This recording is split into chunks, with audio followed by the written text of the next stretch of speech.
السلام علیکم۔ آج کی اس قرآن کلاس میں اللہ کا شکر ہم لوگ سب ایک ساتھ ہیں، خیریت سے ہیں، اور آج ہم سورہ انفال کو جو کر رہے ہیں اسی کے سبق کو آگے لے کر چلیں گے۔ آیت نمبر 47 تک ہم نے پچھلے ہفتے اس کو مکمل کیا تھا، اور آج 48 ورس سے اس کو آگے کی طرف سفر اس کا جاری کریں گے۔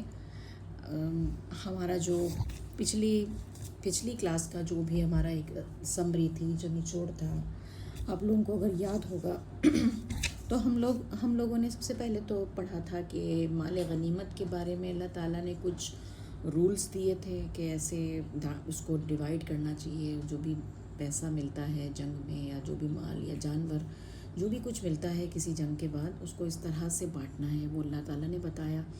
اور پھر دوسری ورسز میں ہم نے یہ بھی پڑھا کہ کیسے اللہ تعالیٰ نے بتایا کہ اللہ نے جو کچھ ہوا جنگ میں، وہ خدا نے کس طرح کرایا، آمنا سامنا کرایا، مقابلہ کرایا دشمنوں سے، مسلمانوں کا، کیسے سارے اسباب، سارے فیکٹرز جمع ہوئے، اور وہ جنگ ہوئی جس کو ہونا ہی تھا، اور اللہ تعالیٰ نے دشمنوں کو ہرایا، حق کو جتایا اور جھوٹ کو ہرا دیا۔ یہ ساری باتیں ہم نے کافی ڈیٹیل میں پڑھی تھی۔ تو میرا اس سب سے یہ ٹیک اوے میری سمجھ میں آیا، یہ بات میں سمجھ پائی کہ ہمارا کچھ بھی پانا، جو بھی کچھ ہم پاتے ہیں، جو بھی کچھ ہمیں ملتا ہے، جیسے مال غنیمت کی بات سے میں سمجھ پا رہی تھی کہ جو کچھ بھی ملتا ہے اس پہ ہمیں یہ ماننا ہے کہ یہ سب کچھ اللہ کے دینے سے ملا ہے، اسی لیے اللہ کے طریقے سے اس کو خرچ کرنا ہے، اسے یوز کرنا ہے۔ تو مال غنیمت جو کہ ان کو وہ مال تھا جو ان کو ایک جنگ کی وجہ سے مل رہا تھا، تو پہلے لوگوں کا یہ طریقہ ہوتا تھا کہ جس کے قبضے میں جو چیز آ گئی وہ اس کی۔ تو اللہ نے یہ سکھایا کہ یہ قانون نہیں ہے، جو خدا نے بتایا اس طرح سے اس چیز کو بانٹنا ہے۔ اور خدا نے ایسا کیوں بتایا؟ کیونکہ اس کو پتہ ہے کہ کہاں کہاں پہ اس پیسے کو کیسے کیسے ڈسٹریبیوٹ کیا جائے، یا اس سامان کو کیسے کیسے بانٹا جائے کہ ہر ایک کو، حقدار کو ملتا چلا جائے۔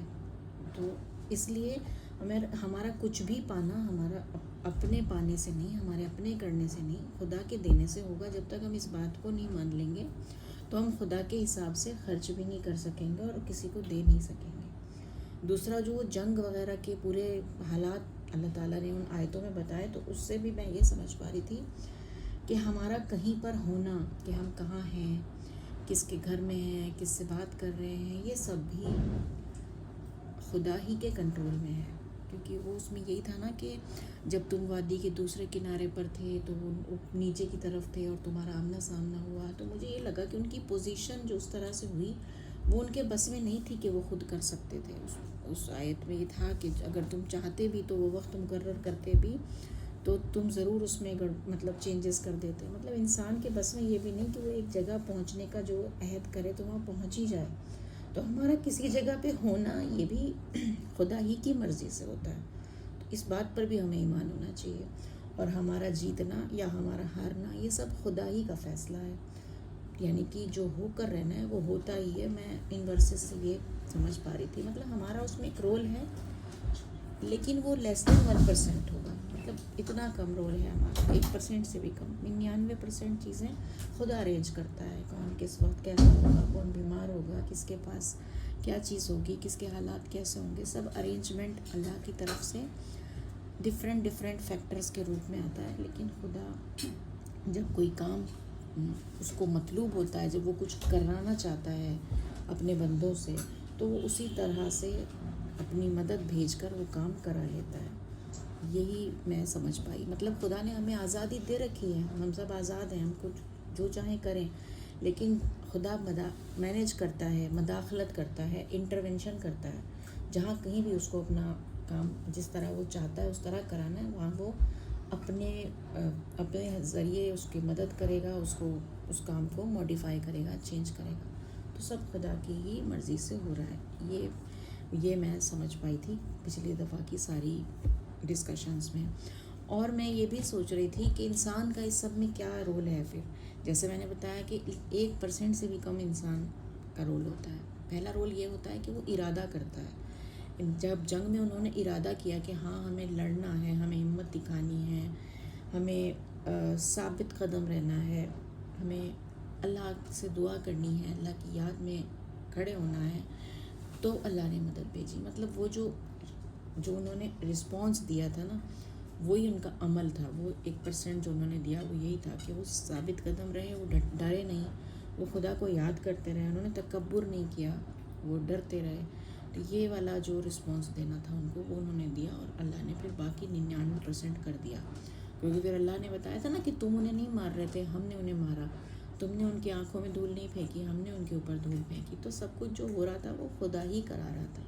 تو ہمیشہ ہر بات پہ اس بات، اب جنگ کی بات تو ختم ہو گئی اس وقت کی، اب ہمارے لیے کیا لیسن ہے وہ میں سمجھی ہوں کہ ہر وقت ہمیں یہی اندازہ لگانا ہے کہ جو بھی میں کر رہی ہوں یا میرے جو بھی ایفرٹ ہیں وہ صرف اسی 1% ہیں، اور میں اگر خدا کی مدد چاہتی ہوں تو اپنے آپ کو میں انہی چیزوں پہ جمائے رکھوں کہ میں ثابت قدم رہوں، میں اللہ کو یاد کرتی رہوں، میں تکبر نہ کروں، میں نرمی رکھوں، تو مجھے ضرور خدا کی مدد ملے گی. اور جو کام ہونا ہوگا وہ ضرور ہو کے رہے گا، اس میں مجھے کسی طرح سے ڈرنا نہیں ہوگا.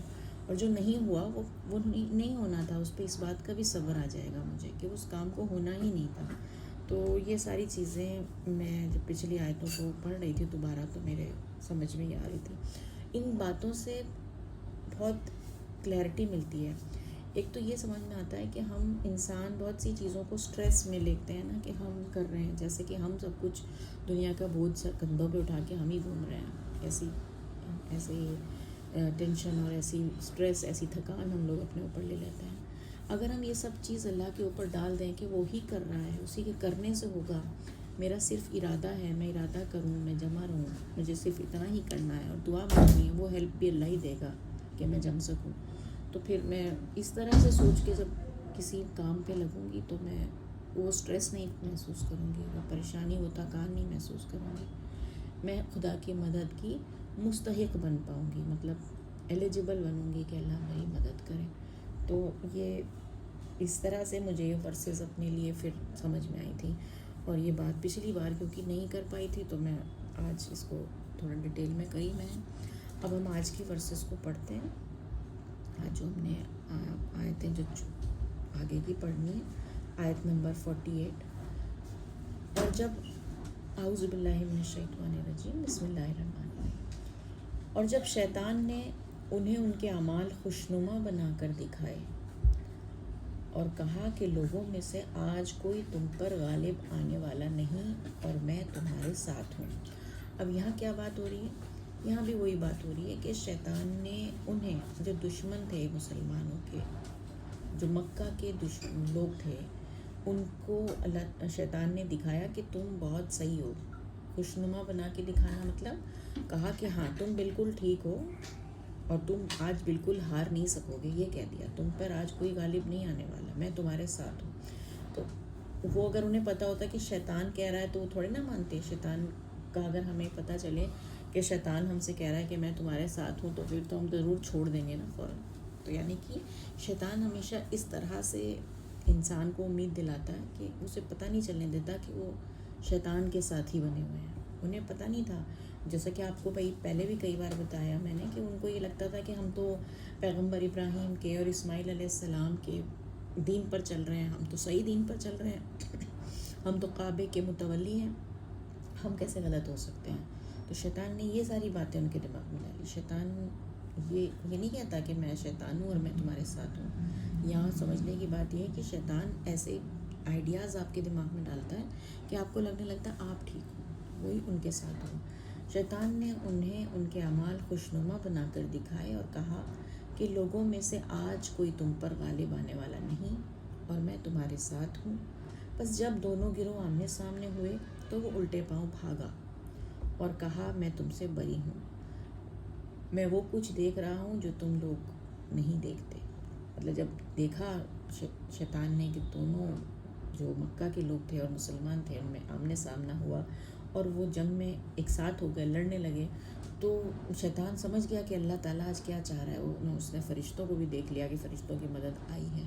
تو وہ ڈر کے بھاگ گیا اور بولا میں نہیں جانتا. تو شیطان تو ہمیشہ ایسے ہی وعدے کرتا ہے, جھوٹے وعدے ہوتے ہیں اس کے, جہاں اس کو لگتا ہے کہ انسان کی میں اور بہکا نہیں سکتا ہوں, وہاں سے وہ ایسے ہی بھاگ جاتا ہے. میں اللہ سے ڈرتا ہوں, یہ بھی شیطان کہہ رہا ہے, میں اللہ سے ڈرتا ہوں اور اللہ سخت سزا دینے والا ہے. تو یعنی کہ شیطان بھی اس بات سے واقف ہے کہ اللہ کتنی بڑی قدرت رکھتا ہے, اللہ سب کچھ کر سکتا ہے, وہ بھی اللہ سے ڈرنے والا ہے. یہ بات سمجھ میں آئی. پھر آگے کی آیت ہے, جب منافق اور جن کے دلوں میں روگ ہے کہتے تھے ان لوگوں کو ان کے دین نے دھوکے میں ڈال دیا ہے, اور جو اللہ پر بھروسہ کرے تو اللہ بڑا زبردست اور حکمت والا ہے.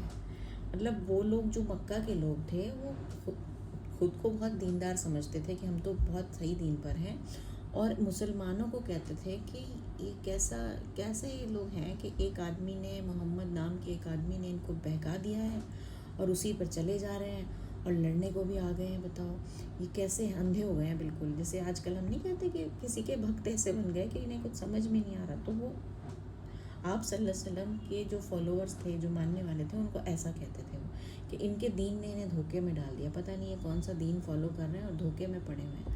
مطلب وہ یہ نہیں جان رہے تھے کہ سچے دین پر یہی لوگ ہیں اور ہم بھی غلط ہیں. اتنا زیادہ وہ اندھے تھے, اپنی شیطانی چالوں میں گھرے ہوئے تھے اتنا زیادہ کہ اپنے کو ہی صحیح سمجھتے. اور پھر اللہ نے کہا کہ جو اللہ پر بھروسہ کرے تو اللہ بڑا زبردست اور حکمت والا ہے. تو بھروسہ کس نے کیا تھا؟ آپ صلی اللہ علیہ وسلم کے ساتھیوں نے. تو انہوں نے جب بھروسہ کیا تو اللہ نے بتا دیا کہ میں زبردست ہوں اور میری حکمت ہے. حکمت کا مطلب ہے بہت پلاننگ کے ساتھ ہر چیز کو سمجھتے ہوئے, جانتے ہوئے اللہ تعالیٰ ہر کام کو کرتا ہے. تو یہی چیز پہلے کیوں نہیں کری؟ کئی لوگ سوچیں گے نا کہ بھائی اتنے دنوں کے بعد, اتنے سالوں کے بعد کیوں اللہ نے جنگ کری, اور کتنے سالوں کے بعد ہی کیوں ایسا ہوا کہ دشمنوں کو ہار ملی. اتنے سال تک تو مسلمانوں کو ظلم سہنا پڑ گیا, پریشان ہوئے, اپنے گھروں کو چھوڑ کے جانا پڑ گیا مدینہ. تو ایسا کیوں ہوا؟ تو یہ اللہ کی حکمت ہے. اللہ جب چاہتا ہے نا, کہ جب جانتا ہے کہ وہ کام اسی وقت ہونا ہے, اس صحیح وقت پہ صحیح کام کو اللہ تعالیٰ انجام دیتے ہیں. تو یہ اللہ کی حکمت ہے. اور تم دیکھتے جبکہ فرشتے ان منکرین کی جان قبض کرتے ہیں مارتے ہوئے. اب اللہ تعالیٰ یہ ساری چیزیں تو پاسٹ کی بتائی جا رہی تھی اس سے پہلے, کہ بدر میں جو ہوا, جنگ بدر میں جو ہوا, اس کو اللہ تعالیٰ بتا رہے تھے کہ ایسا ہوا تھا, میں نے تمہاری ایسے مدد کی. یہ ساری اب تک جو ہم سٹوری پڑھ رہے ہیں وہ ایسے پڑھ رہے ہیں. اب کیا, اب اللہ تعالیٰ جو ہے وہ بتا رہے ہیں کہ اس بات کو امیجن کرنے کے لیے کہہ رہے ہیں, جو انسان دیکھ نہیں سکتا اس بات کو دیکھنے کے لیے کہہ رہے ہیں کہ اگر تم دیکھ پاتے کاش, کہ جب فرشتے ان لوگوں کی جو انکار کرتے ہیں, منکر لوگ جو ہیں, ان کی جان قبض کرتے ہیں, مطلب ان کی موت کا جب وقت آتا ہے, فرشتے جب انہیں موت کا وقت ان کے لیے آتا ہے, فرشتے ان کی جان کو قبض کرتے ہیں مارتے ہوئے ان کے چہروں اور ان کی پیٹھوں پہ, مطلب اسی وقت سے ان کے اوپر عذاب شروع ہو جاتا ہے, سزا شروع ہو جاتی ہے. کاش کہ تم دیکھ پاتے. اور یہ کہتے ہوئے کہ اب جلنے کا عذاب چکھو, تو اسی وقت سے انہیں ٹارچر کرنا شروع کر دیتے ہیں فرشتے, اور ان کو کہتے ہیں کہ ابھی آگے آگ میں جلنے کا بھی عذاب ہے, وہ بھی چکھو.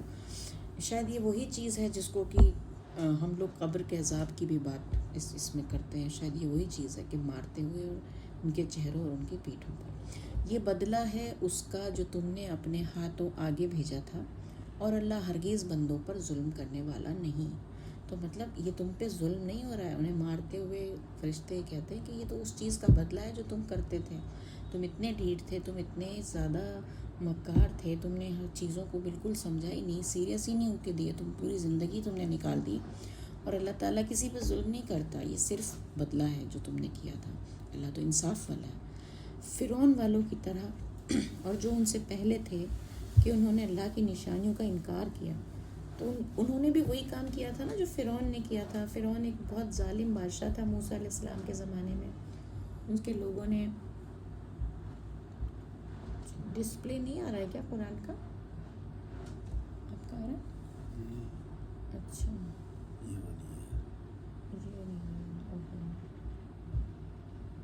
اب آ رہا ہے, سوری.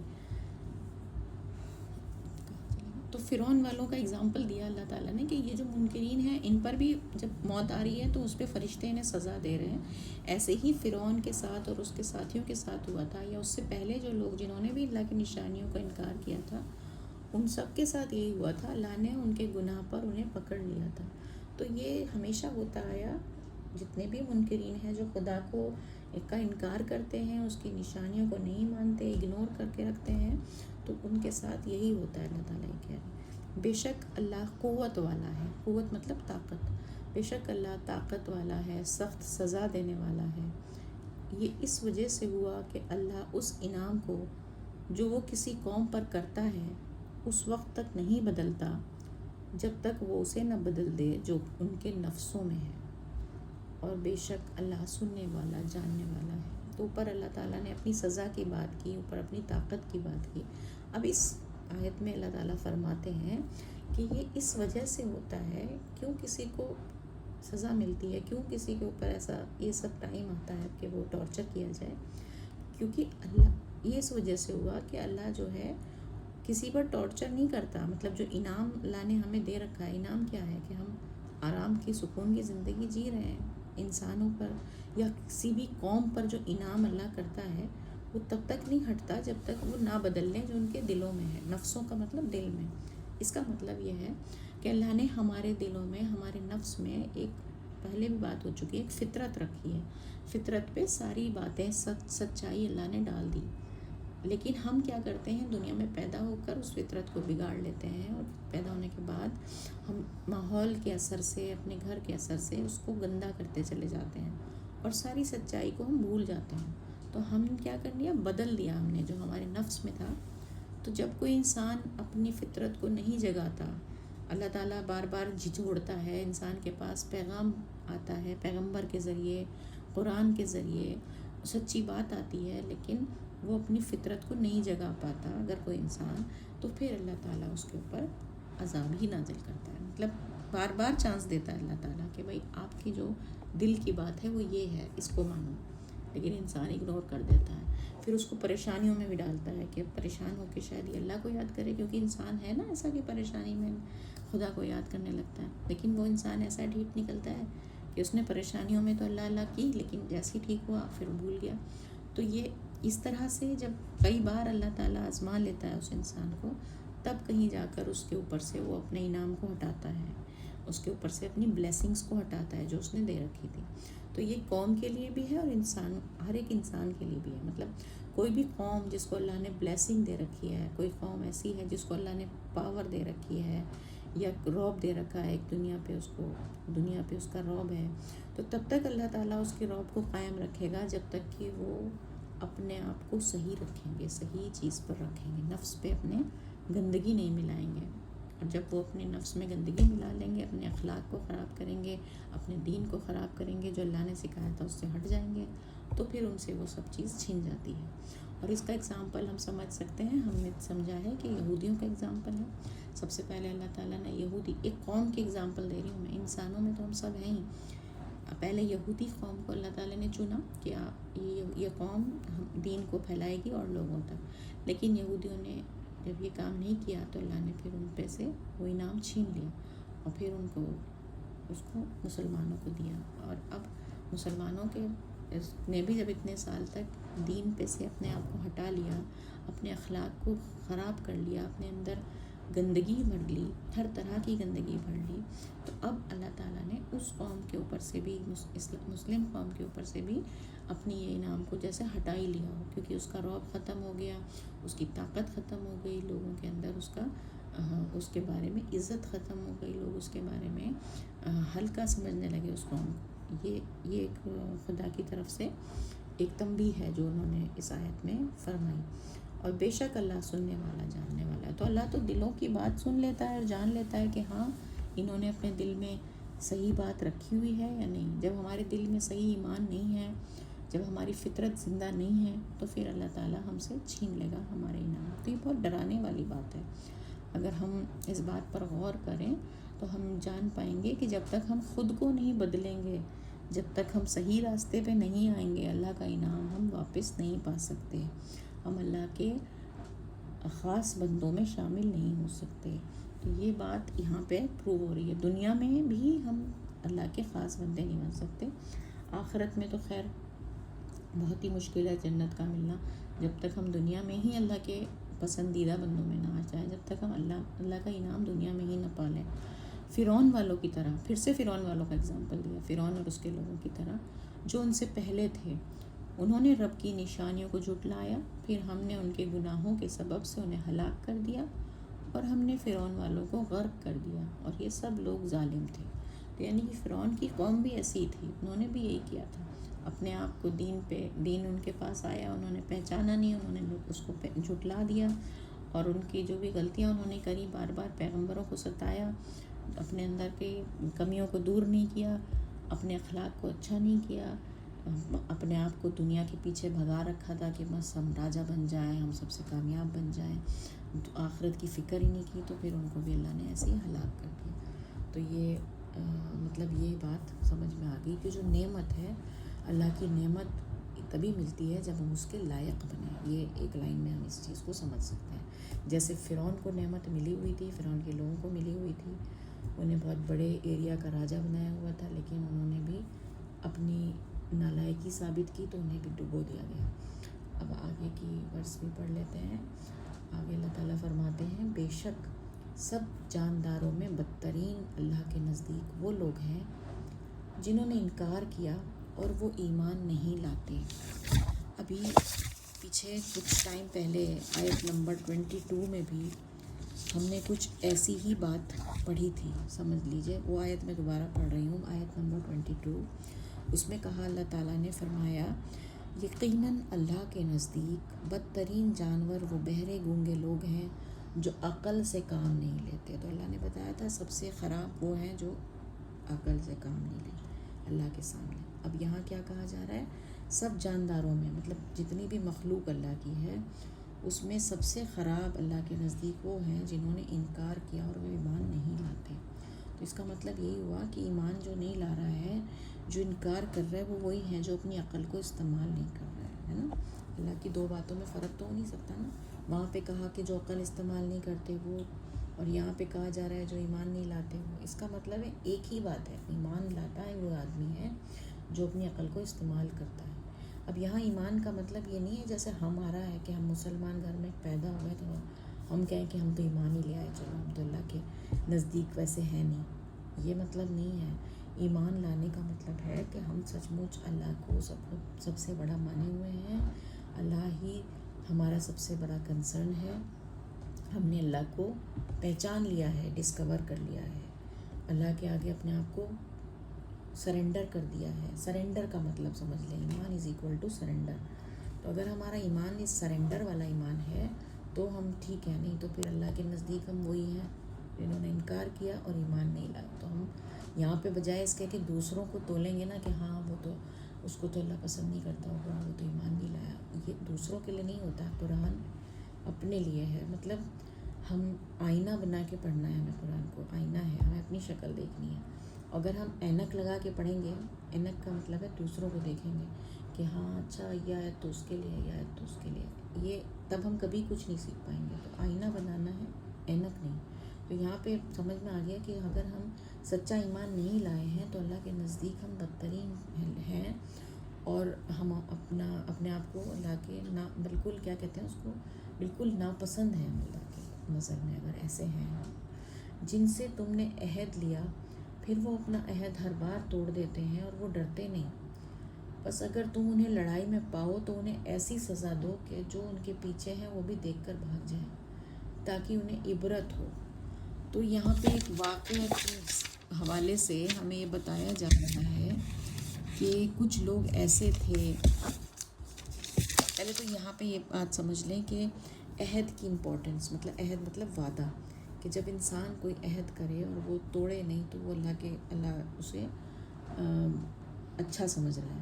اور جو انسان عہد دینے کے بعد اسے بار بار توڑے اور وہ ڈرے نہیں توڑنے سے کہ ہاں ٹھیک ہے, مسلمانوں سے کچھ قبیلوں نے عہد کر لیا کہ ہم تمہاری طرف سے ہی ہم رہیں گے, ہم کبھی ساتھ نہیں دیں گے دشمنوں کا, لیکن پھر وہ کیا کرتے تھے, توڑ دیتے تھے عہد, اور کبھی ادھر چلے جاتے تھے, کبھی ان کی طرف رہتے تھے. تو اس پہ کہا کہ اگر وہ اپنا عہد ہر بار توڑ دیتے ہیں اور وہ ڈرتے نہیں، بس اگر تم انہیں لڑائی میں پاؤ تو انہیں ایسی سزا دو کہ جو ان کے پیچھے ہیں وہ بھی دیکھ کر بھاگ جائیں۔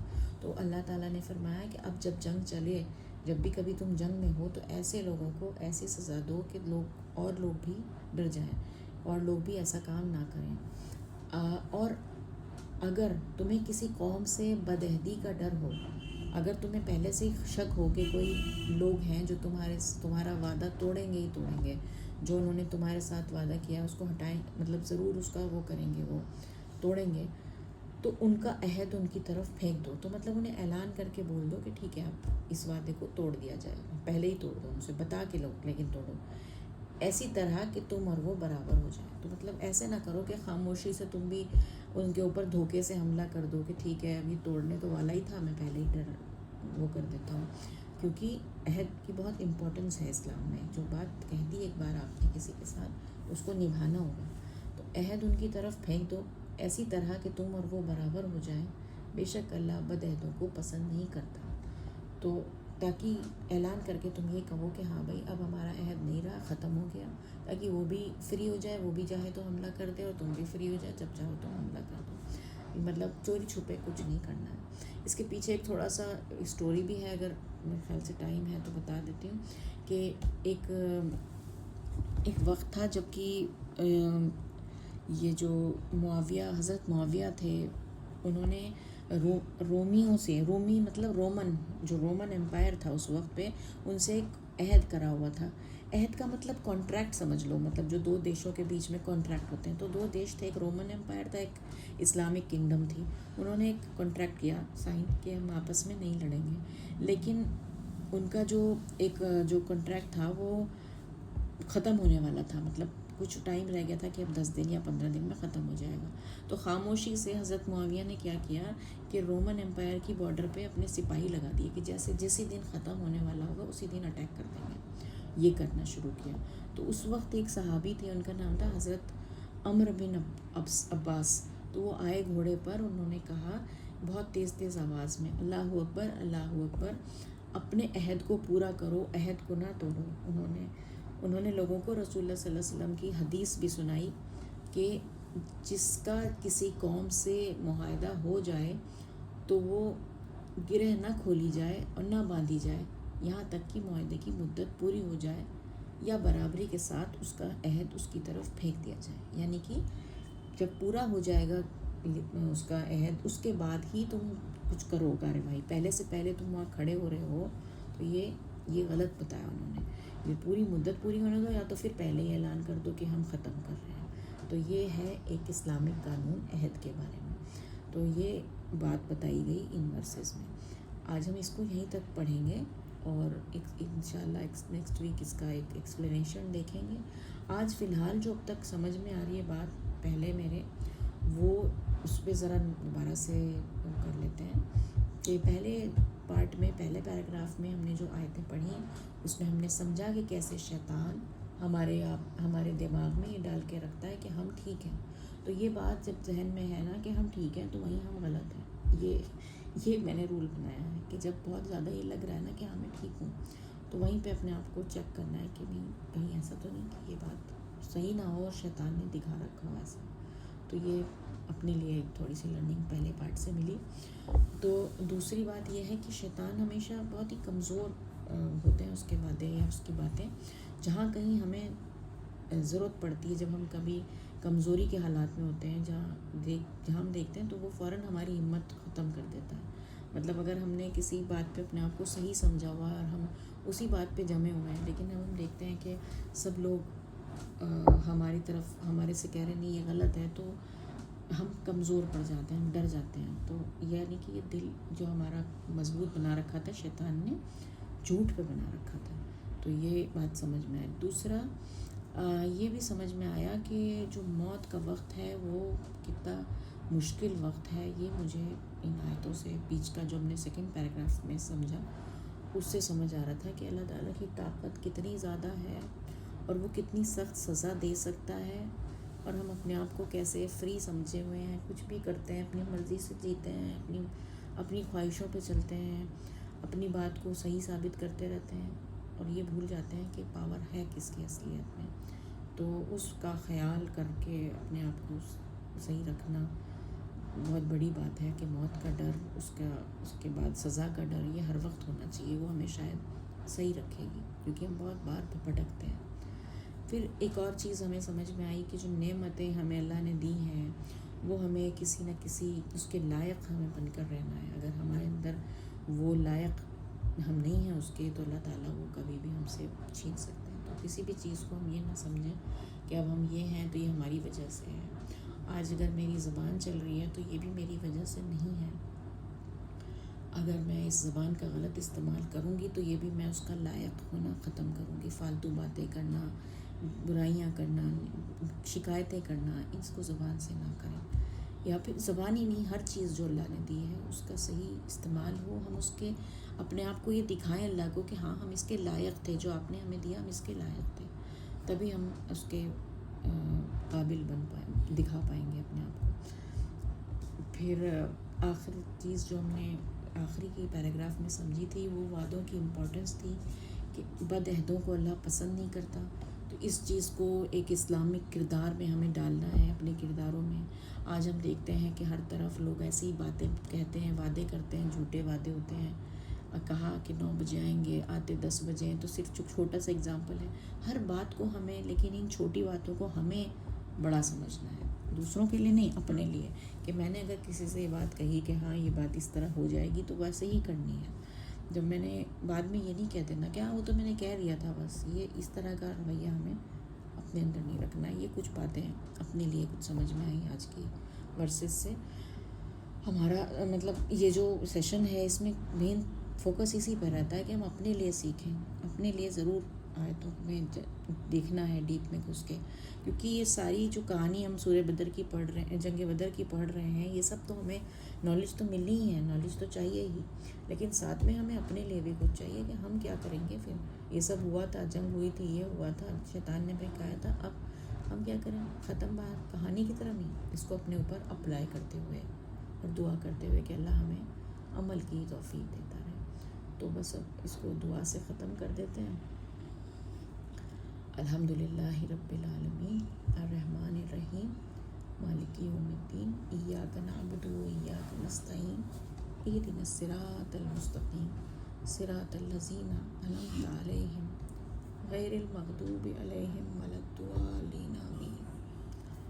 یا اللہ ہم بالکل بے کچھ، بالکل عاجز انسان ہیں، ہمارے اپنے بس میں کچھ بھی نہیں، سب کچھ آپ کے کرنے سے ہو رہا ہے. ہماری یہ کوشش، بس ہم کھڑے ہیں یہاں پر آپ کے لیے، صرف کچھ لفظ بول رہے ہیں جو ہمارے منہ میں آ رہے ہیں. یا اللہ ہمیں ثابت قدمی دے، ہمیں ہر وقت اپنی یاد میں جینے والا بنا دے، ہمیں صبر کرنے والا، ہمیں نرمی والا بنا دے، ہمارے اندر سے ہر طرح کا کبر نکال دے. یا اللہ ہمیں عمل کرنے والا، وہ رسپانس دینے والا بنا دے جو تو چاہتا ہے کہ ہم دے سکیں. ہمارے معاملات کو اپنے ہاتھ میں لے لے. یا اللہ تیرے فیصلے سب سے بہتر فیصلے ہیں، کیونکہ تو ہی سب کچھ جاننے والا، تو ہی حکیم ہے، تو ہی سب کچھ سننے والا ہے. ہمیں تو نہ آگے کا پتہ ہے نہ پیچھے کا. ہم اپنی چھوٹی سی عقل سے دعائیں کرتے ہیں. یا اللہ ہم آج سب کچھ تیرے حوالے کرتے ہیں، ہم تیرے فیصلوں پہ راضی ہونا چاہتے ہیں. یا اللہ تو ہمیں راضی رہنے والا دل دے دے. ربنا آتنا فی الدنیا حسنہ وفی الآخرۃ حسنہ وقنا عذاب النار. آمین. جزاک اللہ آپ سب کو وقت دینے کے لیے. انشاءاللہ